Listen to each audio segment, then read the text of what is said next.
Très heureuse de vous retrouver dans l'édition du 12h30 ce lundi. Madame, monsieur, bonjour et bienvenue. Au sommaire de ce journal, un dossier sur la drépanocytose ou anémie falciforme. Quelle est cette maladie? Quelles sont les difficultés que rencontrent les personnes qui y sont atteintes? Les réponses dans quelques instants.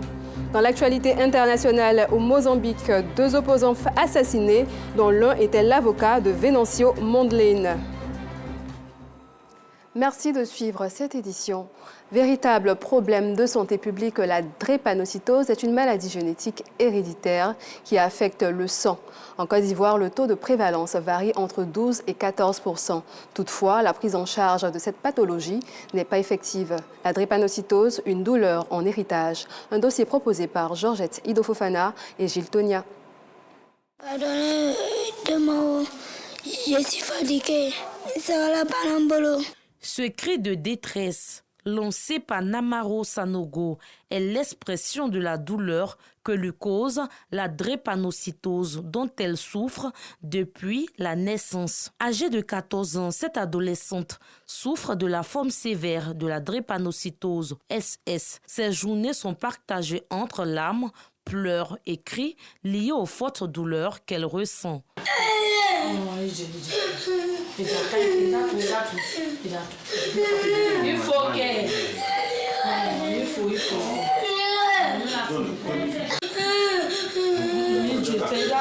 Une situation difficile pour ses parents. Ici, là, me fait mal, les coins d'articulation là me font mal. Elle pleure toujours, c'est rien là. Paralysée par la maladie, elle a dû abandonner l'école depuis la classe de CE1. Aujourd'hui, faute de moyens financiers pour ses soins, son état de santé va de mal en pis. Elle a toujours besoin de ça. Il y a des médicaments que je paye chaque fois. Elle ne peut plus marcher, elle est à la maison. Bon, on s'occupe de... Moi, souvent, je ne peux pas partir au travail, je ne sors pas. Parce que ça, moi seul ne peut pas. Quand il peut aller à la douche, il faut qu'on prenne des sans au WC, sans faire ses besoins, il revient. Quand c'est comme ça, c'est pas facile. Namaro n'est pas la seule malade dans cette famille de 4 enfants. Ses 2 sœurs sont aussi touchées par la drépanocytose. Il y a mes 3 filles qui sont malades. Sur des mêmes anémies, là, anémie de sang. Parce que ça a commencé sur anémie de sang. Chaque fois quand il y a palu, elle manque de sang. Il m'a fait des productions. Souvent 4, 3. Le coût élevé du traitement a fini par ruiner ce père de famille. Machiniste, il est obligé de vendre son véhicule pour faire face aux charges des filles. La mère, elle, ne sait plus à quel sein se vouer. Je paye les couches tous les jours. Il n'y a pas de couche matin, à midi, le soir. Il n'y a pas de moyens. Mon enfant aussi, depuis matin, on est dans la maison. On ne sort pas. On est fermé dans la maison. Il n'y a rien, on est là comme ça. On prie Dieu seulement. Vous n'êtes qu'à m'aider. Vous n'êtes qu'à m'aider.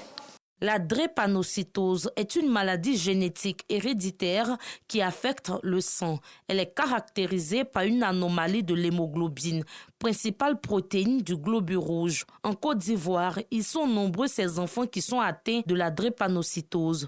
Ici, au quartier Maroc, dans la commune de Yopougon, cette autre famille vit la même situation. Ces 3 écoliers sont drépanocytaires, avec les formes majeures. Le maire revient sur le début de la maladie. Tout en maladie, ça lui fait les examens, même jour là. Le résultat est sorti même jour. On dit, on fait une panoté. Il dit, c'est quelque chose qui s'appelle. Elle dit, c'est la maladie qui n'est juste que ça est là. Je dis, moi, je n'ai jamais attendu. C'est ma première fois d'attendre les seules maladies.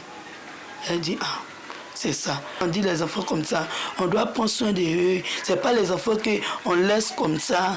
Selon Samilatou, cette petite saison des pluies, accompagnée de fraîcheur, n'arrange pas les choses.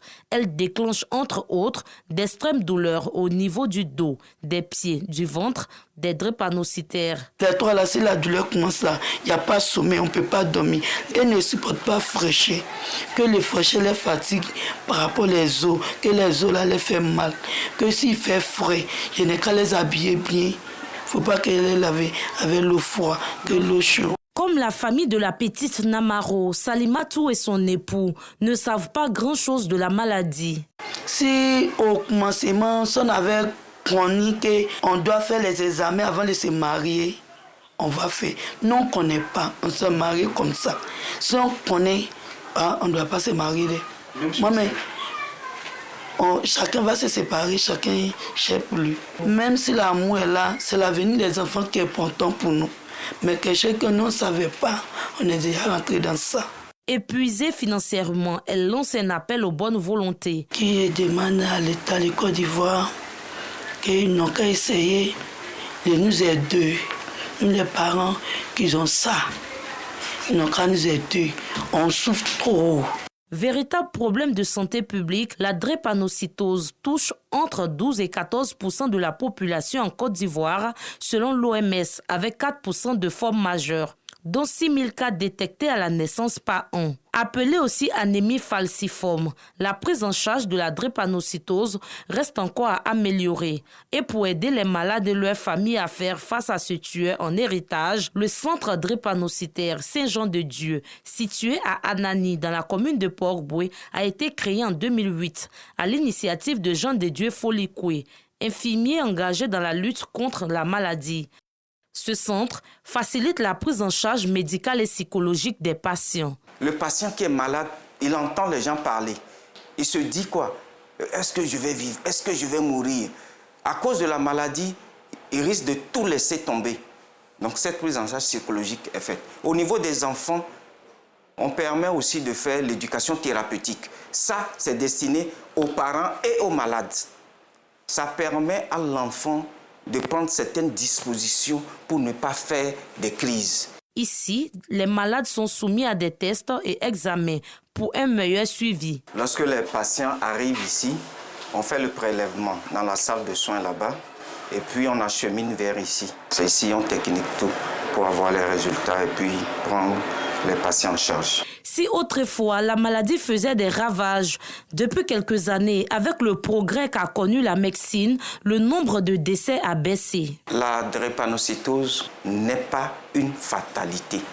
Aujourd'hui, la médecine a évolué. Le drépanocytaire qui fait son suivi correctement, prend bien son médicament, vit bien.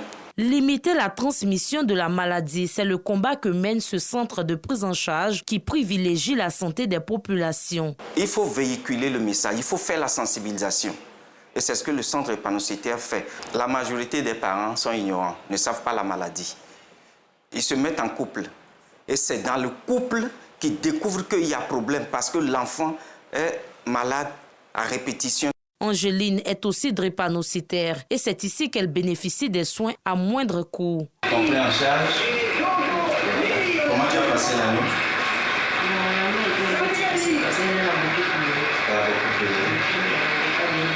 Ici, quand on vient, on est pris en charge.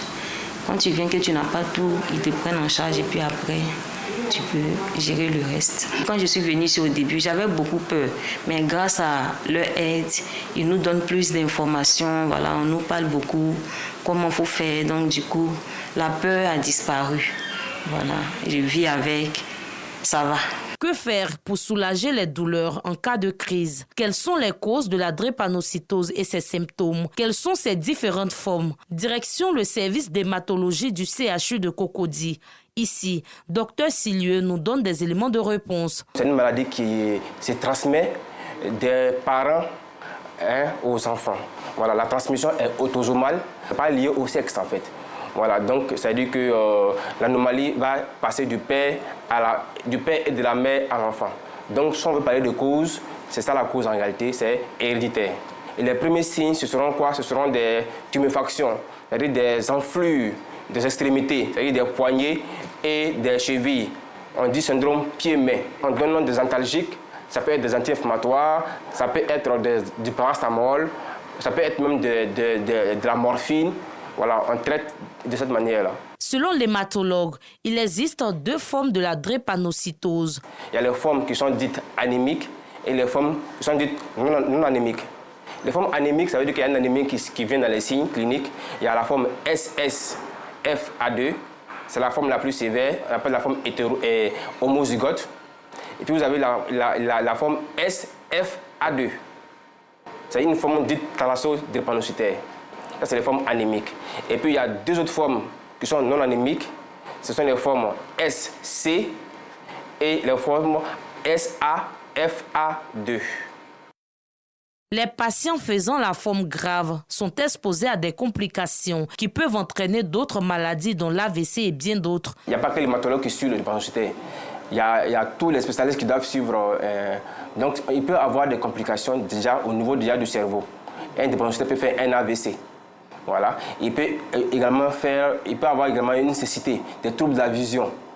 Voilà. Il peut faire un arrêt cardiaque, une mort subite. La drépanocytose, cette maladie dite incurable, touche plus les enfants dont l'âge varie entre 5 et 15 ans. Toutefois, il est demandé aux futurs conjoints de se faire dépister avant le mariage. Pour l'heure, le souhait de la petite Namaro, recouvrer la santé et reprendre le chemin de l'école. Nous espérons que ces familles pourront trouver un soutien à leur peine. Direction la commune d'Agnaman, où un gros ravin en état de dégradation très avancée menace certaines habitations au quartier Bois-Sec. Le ravin gagne du terrain de jour en jour, ce qui constitue un danger pour la population environnante. Plus de détails dans ce reportage d'Aïcha Guiri. Voici ce à quoi ressemblait le terrain qui, aujourd'hui, a laissé place à ce trou béant. La clôture de la maison de la famille Mazoré a disparu dans cette fosse. La survie de la maison ne tient plus qu'à un fil.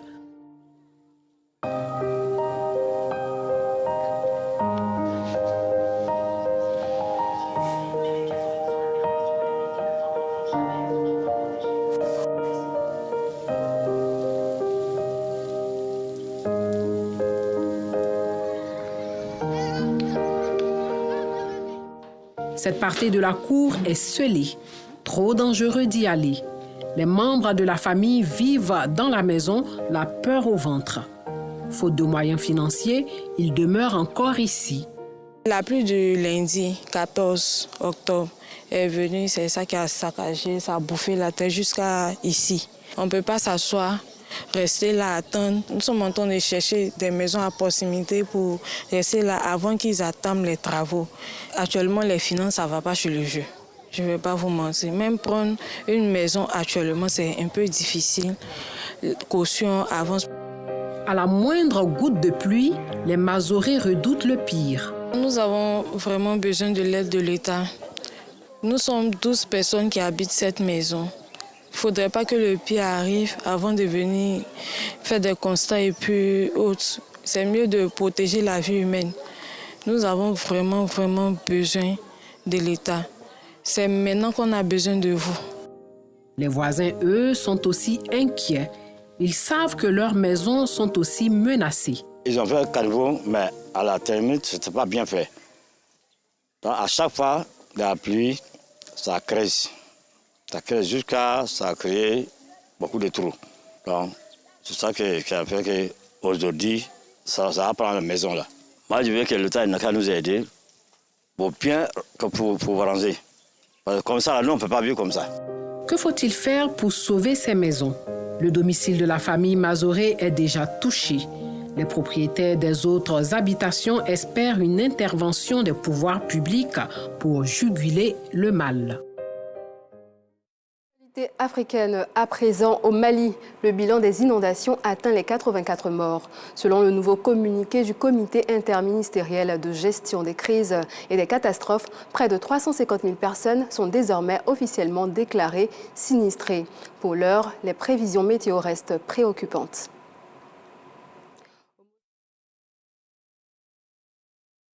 Venancio Mondlane a été tué alors qu'il s'apprêtait à déposer une plainte pour fraude. La police a indiqué que Elvino Diaz a été assassiné avec un autre représentant du parti Podemos lorsque des hommes armés ont ouvert le feu sur leur voiture bloquée dans la circulation. La télévision publique turque a annoncé ce lundi la mort du prédicateur musulman Fethullah Gülen qui vivait aux États-Unis depuis près de 25 ans.